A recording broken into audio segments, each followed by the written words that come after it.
राधे राधे मित्रों। अब हम बात करेंगे आपके सप्तम भाव में यदि सूर्य स्थित है तो वह आपको किस प्रकार से फल प्रदान करेंगे। ठीक है मित्रों, देखिए अपन इस वीडियो में हम क्या क्या जानेंगे ये मैं आपको पहले बता देता हूँ। हम जानेंगे मित्र राशियों में किस प्रकार का फल देंगे, शत्रु राशियों में किस प्रकार का फल देंगे और पाप प्रभाव में किस प्रकार फल देंगे, और किस ग्रह के साथ में युति करके बैठे हुए उसका भी फल जानेंगे, और अंत में हम जानेंगे उपाय, रेमेडीज। तो यह वीडियो इन 5 भागों में विभक्त है। ठीक है, तो अब हम बात करेंगे सप्तम भाव में सूर्य की स्थिति। मित्रों, सप्तम भाव को कलत्र भाव भी कहा गया है वैदिक ज्योतिष में, जाया भाव भी कहा है। ये आपके जीवन साथी का है, दाम्पत्य जीवन का है, साझेदारी का है, व्यापार का है, क्योंकि दसम भाव से दशम है। और एक आपकी सार्वजनिक छवि कैसी है उसका भी प्रतिनिधित्व यह सप्तम भाव ही करता है। सप्तम भाव में सूर्य हो तो एक ये विशिष्ट स्थिति है। ये दिग्बली तो नहीं रहेगा, दिग्बली तो यहाँ पे रहता है दशम भाव में, लेकिन ये पश्चिम, क्योंकि पूर्व यह है तो पश्चिम यह है, तो सायंकालीन का समय रहता है जब जन्म होता है। तो पश्चिम दिशा में अस्त होता हुआ प्रतीत होता है जिस समय व्यक्ति का जन्म होता है ये सूर्य। तो ये किस राशि में बैठा हुआ ये पंजाब, पहले तो ये बात करते हैं कि किस राशि में है। यदि यह अपनी राशि मित्र राशि कर्क में हो, या स्वग्रही सिंह राशि में हो, या उच्च के मेष के हो, या फिर मित्र राशि फिर वृश्चिक राशि में हो, गुरु की राशियां धनु में हो या मीन में हो, बुध की राशियां मिथुन हो या कन्या राशि हो, ये तो इनकी मित्र राशियां हैं। इन राशियों में क्या प्रभाव रहेगा पहले तो मैं बता देता हूँ। पाप प्रभाव की भी बताऊंगा मैं, फिर आपको पाप प्रभाव में रहेंगे, भले ही दोनों ही राशियों में स्थितियां होगी उस समय, तो है ना। तो यहाँ पर क्या प्रभाव रहेंगे इन मित्र राशियों में। मित्र राशियों में रहेगा तो जीवन साथी तो सुंदर होगा, तेजस्वी भी होगा क्योंकि सूर्य के गुण रहेंगे उसमें, स्वाभिमानी भी बहुत होगा। हो सकता है किसी ऊंचे पद पर या प्रतिष्ठित परिवार से ऐसा व्यक्ति हो, ऐसी भी स्थितियां निकल करके आती है। सामाजिक प्रतिष्ठा, विवाह के पश्चात जातक की सामाजिक प्रतिष्ठा में वृद्धि होने की संभावनाएं निकल करके आ जाती है मित्रों, यदि सप्तम भाव में इन राशियों में सूर्य स्थित है तो। पहली बात, व्यापार, स्वतंत्र रूप से किया गया ऐसे व्यक्ति के द्वारा व्यापार फलता है, फूलता है, अच्छी स्थिति में जाता है, विशेषकर यदि वह व्यापार सरकार से संबंधित हो, क्योंकि सूर्य सरकार है, राज्य है, पद है, प्रतिष्ठा है। समझ गए होंगे आप। हो सकता है ऐसे व्यक्ति का जीवन साथी प्रखर वक्ता हो, नेता हो, या स्वयं भी वक्ता हो सकता है, नेता हो सकता है, नेता के रूप में पहचाना जा सकता है, क्योंकि सामाजिक छवि को प्रदर्शित भी करता है सूर्य सप्तम भाव में। विदेशी संबंध, सुदूर यात्राओं का भी है।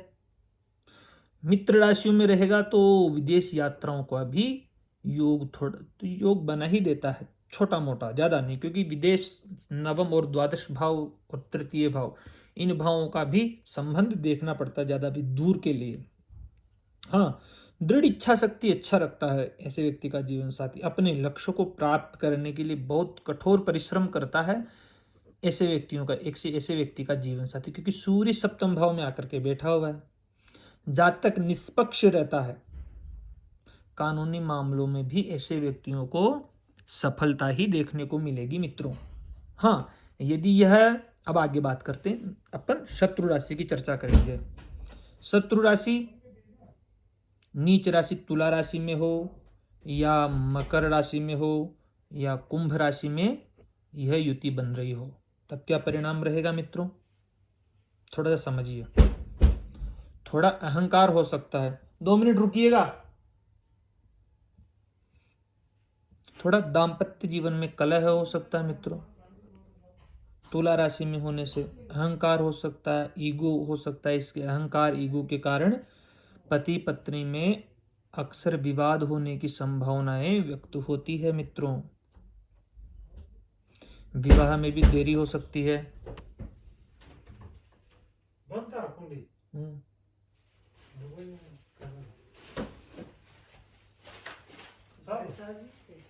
यार आपको मैंने बोला था कि बंद कर दो वापस, मैं वीडियो बना रहा हूँ। और क्या तो बंद कर दो उसको, शांत थोड़ा।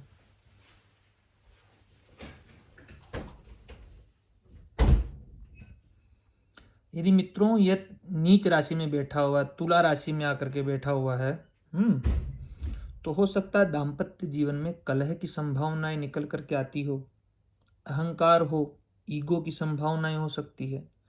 पति पत्नी में अक्सर विवाद होने की भी संभावनाएं निकल करके आती है यदि सप्तम भाव में सूर्य नीच राशि के बैठे हुए हैं तो। शत्रु राशि में भी बैठे जैसे कोई तो मकर कुंभ के अंदर, तब भी ऐसी स्थितियां निकल करके आती है मित्रों। विवाह में देरी भी हो सकती है, या संबंधों में अलगाव हो सकता है, सेपरेशन हो सकता है। ऐसी स्थितियां निकल करके आ सकती है, मैं कहूँ आएगी ही, ऐसा नहीं है। साझेदारी में भी हानि की संभावनाएं व्यक्त हो जाती है यहाँ पे। यदि आप साझेदारी में व्यवसाय करते हैं तो थोड़ा धोखे का सामना करना पड़ सकता है, विवाद होने की प्रबल संभावनाएं हैं। हो सकता है विपरीत लिंग के व्यक्तियों के द्वारा आपका अपमान भी हो सकता है यदि सूर्य यहाँ पर नीच या शत्रु राशियों में बैठा हुआ है, तब ये स्थितियां निकल करके आती है। हो सकता है जातक को मूत्र संबंधी विकार या त्वचा रोग होने की भी संभावना, स्किन इश्यूज हो सकते हैं, तो इससे भी परेशानियां हो सकती है।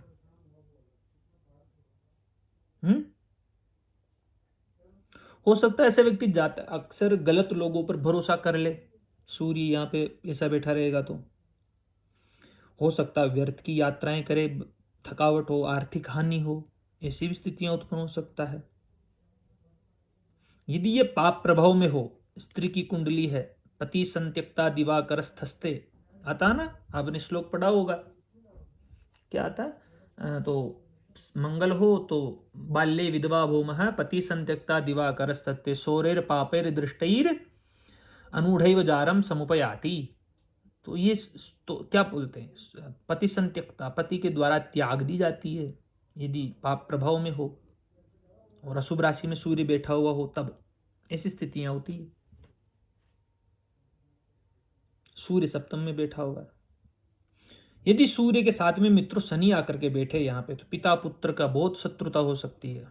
मैं ग्रह युतियों की बात करता हूँ, पाप प्रभाव हो गए। हाँ, सूर्य के साथ में यदि राहु हो तब भी बड़ी परेशानियां उत्पन्न हो सकती है, क्योंकि शत्रु राशि हो गई। अब पाप प्रभाव, सूर्य और राहु की युति हो तो जीवन साथी के स्वास्थ्य को बड़ी परेशानियां हो सकती है और संबंध में भी दूरियां उत्पन्न हो सकती है मित्रों। शनि साथ में हो तो बहुत कठिन स्थिति है विवाह में, अत्यधिक देरी, जीवन साथी के साथ उम्र या विचारों में बड़ा अंतर हो सकता है मित्रों, बड़ा सावधानी ध्यान रखिएगा। इसका भी सूर्य शनि की भी आप पूजन करवाइएगा, सूर्य राहु का भी शांति करवाइएगा। यदि सूर्य के साथ में मंगल हो, यह पराक्रम योग बनाता है। जीवन साथी बहुत क्रोधी हो सकता है, अत्यंत, घर का माहौल तनावपूर्ण हो सकता है उससे, इसका भी थोड़ा रेमेडीज कीजिएगा। हाँ, सेना पुलिस इत्यादि के लिए सही है ये युति, पराक्रम जहां पर हो, पहलवान बना देगा जीवन साथी को। चंद्रमा के साथ में हो तो यह युति, यह भी अमावस्या का दोष है मित्रों, तो इसका भी थोड़ा आप रेमेडीज कीजिएगा, सूर्य और चंद्रमा की भी। बुद्ध के साथ में हो तो बुधादित्य योग, बहुत बुद्धिमान होगा, तार्किक होगा, व्यापार की अच्छी समझ होगी जीवन साथी को। गुरु के साथ में होगा तो बहुत धार्मिक होगा, यह युति सही हो, सूर्य गुरु की, सूर्य बुद्ध की, सूर्य शुक्र की भी चल जाएगी। बाकी युतियों में थोड़ी बहुत परेशानियां निकल करके आ जाती है मित्रों। यहां पर यदि आपके सप्तम भाव में सूर्य रहता है तो समझ में आ गई होगी मैंने क्या क्या बताया आपको। मैंने आपको यह बताया कि यदि शुभ भावों में, शुभ राशियों में, मित्र राशियों में यह हो तो जीवन साथी उच्च पदों पर रहता है, बड़ा तेजस्वी होता है, विवाह के बाद भाग्योदय होता है, सार्वजनिक जीवन में मान सम्मान की प्राप्ति होती, जीवन साथी बड़ा साहसी हो सकता है, प्रभावशाली व्यक्तित्व हो सकता है, राजनीति या वकालत में से व्यक्तियों को सफलता मिल सकती है, शत्रुओं पर भी मनोवैज्ञानिक विजय प्राप्त कर सकता है व्यक्ति, विदेश यात्रा से भी धन अर्जित कर सकता है। और यदि यह पाप शत्रु राशियों में हो या पाप प्रभाव में हो, तो दाम्पत्य जीवन में सुख की कमी हो सकती है, साझेदारी के कार्यों में घाटा हो सकता है, जीवन साथी का स्वभाव भी थोड़ा ज्यादा ही क्रोधित हो सकता है, थोड़ा क्यों, समाज में बदनामी का डर हो सकता है, गुप्त अंगों या मूत्र संबंधी रोग हो सकते हैं, बार बार नौकरी या व्यवसाय बदलने के भी योग बनते हैं। मानसिक अशांति या अकेलापन ऐसे व्यक्तियों को परेशान कर सकता है मित्रों। तो ये स्थितियां मैंने आपको यहाँ पे बताई सप्तम भाव में सूर्य की। यदि उपाय क्या करना है, मैं उपाय बता देता हूँ मित्रों आपको, क्योंकि फिर आप बाद में पूछते हैं उपाय क्या है पंडित जी, तो मैं उपाय बता देता हूँ आपको। करना क्या है, सूर्य को रोज अर्घ्य दीजिए, पिताजी का सम्मान कीजिए, आदित्य हृदय स्तोत्र के पाठ कीजिए, तांबे के बर्तनों के अंदर भोजन कीजिए, पानी पीजिए, रविवार के दिन पक्षियों को दाना डालें, दाहिने हाथ में तांबे का कड़ा पहनिए, हैं, रविवार के दिन नमक का त्याग कर दे, अपनी घर है वहां पर अच्छी रोशनी का प्रबंधन करो, मध्य भाग के बीच में हरिवंश पुराण के पाठ करो, गायत्री मंत्र के पाठ करो, गुड़ का दान करो, तांबे का सिक्का नदी में प्रवाहित करो। मैं ये भी कहता हूँ कभी कभी सप्तम भाव में सूर्य बैठा हुआ है तो काले कपड़े का त्याग करो, काले कपड़े मत पहनो, ये भी नहीं करना चाहिए, परहेज करना चाहिए। और जीवन साथी का सम्मान करो, सबसे बड़ी बात यह है, जीवन साथी का सम्मान करोगे तो आपका जीवन अच्छा रहेगा, अन्यथा नहीं रहेगा मित्रों। मैं आपको इतना सा कह देता हूं, जीवन साथी का सम्मान करो। हरिवंश पुराण का इसलिए कह रहा हूं मैं कि विवाह टूटने की कगार पर हो तो हरिवंश पुराण का पाठ या श्रवण बहुत लाभदायक है। अगर ये नहीं कर सकते हो तो एक मिट्टी के बर्तन में शक्कर भर करके उसे एकांत स्थान में दबा दो, ये लाल किताब का उपाय है। कभी कभी विशेष परिस्थितियों में मैं ये बता देता हूं व्यक्तियों को। मैं तो इतना सा कहता हूं जिसके भी सप्तम भाव में सूर्य है तो साझेदारी में व्यवसाय करने तो इससे पहले बहुत गहन विचार कर लीजिएगा कुंडली का, तभी साझेदारी का व्यापार कीजिएगा। तो मित्रों, इस वीडियो के माध्यम से हमने जाना है सप्तम भाव में सूर्य की स्थिति। धन्यवाद। आप मेरे यूट्यूब चैनल पर नए हैं तो चैनल को सब्सक्राइब से कीजिएगा, बेल आइकन को अवश्य दबाइएगा और कमेंट में करके अवश्य बताइएगा। धन्यवाद मित्रों।